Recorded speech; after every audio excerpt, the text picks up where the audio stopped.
Ve, señor La Calzada, se podía haber reservado todas las empresas que van a aumentar su inversión en nuestra comunidad para esta segunda interpelación, donde tendrá, desde luego, más tiempo y así centrarse fundamentalmente en la pregunta que hacía, que era lo referido a Talleres Lispar. Mire, a mí me parece muy bien que se hagan las negociaciones discretamente, pero me parece aún mejor que se visibilice el apoyo que este Gobierno tiene que tener hacia los trabajadores y trabajadoras de la empresa Talleres Lispar, porque lamentablemente son muchas las ocasiones en que se hace discretamente con los trabajadores y se hace a bombo y platillo con los empresarios. Mire, señor La Calzada, he de decirle que vamos a mostrar todo el apoyo de Izquierda Unida, no sé si del resto de grupos de este Parlamento, pero desde luego todo el apoyo de Izquierda Unida para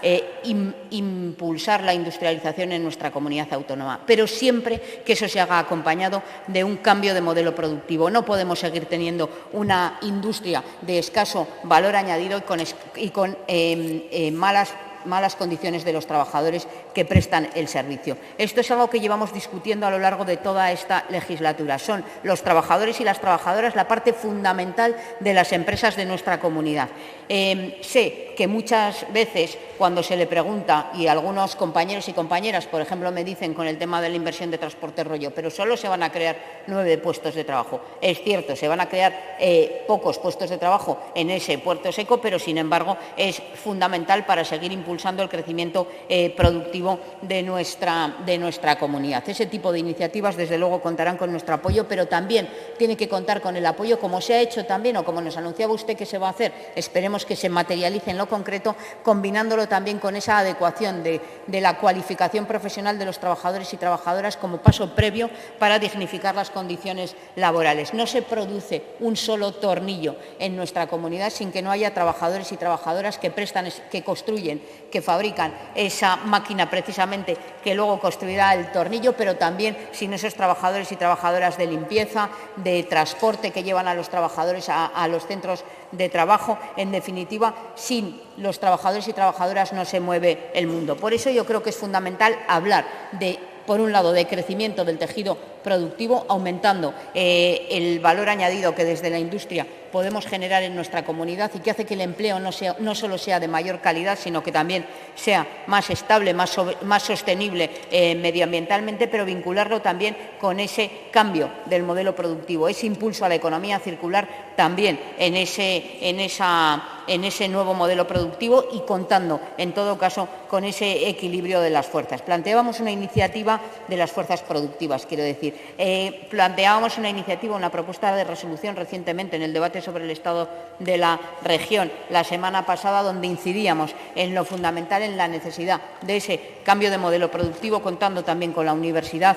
como motor de ese cambio, con la dignificación de las condiciones laborales, con la actualización de los convenios colectivos. Es evidente que se ha demostrado que el papel que desde el Gobierno puede hacer, no sustituyendo a la negociación colectiva, que tiene que ser evidentemente autónomo a los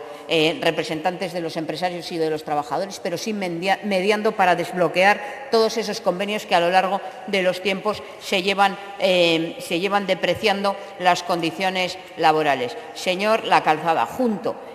con esa actualización es necesario adecuar los salarios de los trabajadores y trabajadoras en nuestra comunidad para poder también consumir y generar ese tejido, ese incremento de la producción y de la productividad que se está generando. Vamos a tener un problema capital si no somos capaces de actualizar los salarios, al menos al IPC, y actualizar los salarios de esa negociación colectiva, porque lamentablemente los recursos que se van a destinar al consumo y, en definitiva, a la actualización de nuestra economía se va a ir reduciendo vez tras vez. Se anunciaban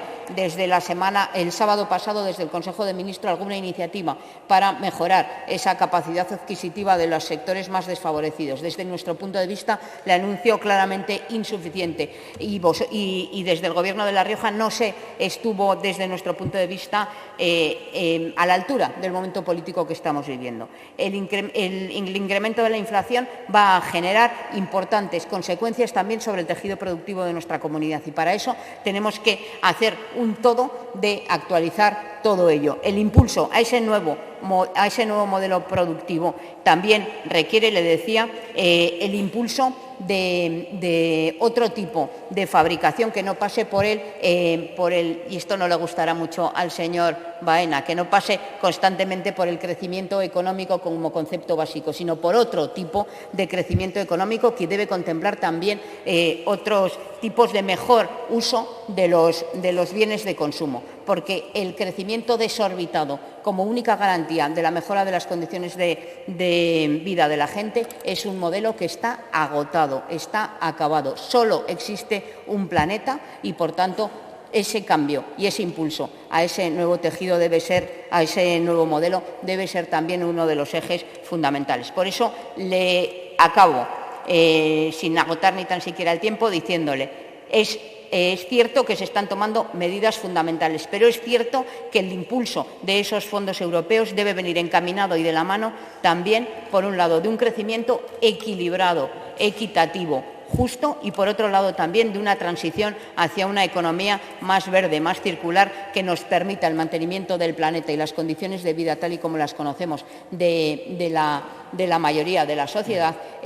a futuro. Por tanto, es mucho, señor Lacalzada, lo que le queda por abordar. Le reitero, no olvide a la pata fundamental de ese tejido productivo, que no solo está en las empresas, que también es una parte importante. Y también he de recriminarle. Ya van 2 presupuestos donde hemos planteado conjuntamente, porque son enmiendas que aceptaron desde el Gobierno, ese cambio también dentro del sistema y del modelo productivo hacia otro modelo de economía, hacia otro modelo societario, esa economía social. En breve seguramente aprobaremos esa ley de economía social que garantiza que ese crecimiento se produzca también desde un modelo más justo. Son 2 ya los presupuestos donde hay partidas para el impulso a esa economía social y solidaria y, sin embargo, ya van 2 presupuestos en los que no se ha ejecutado ese gasto. Hagamos que este año 2022 no vuelva a ocurrir lo mismo. Crezcamos solidariamente, crezcamos equilibradamente y hagámoslo también desde el crecimiento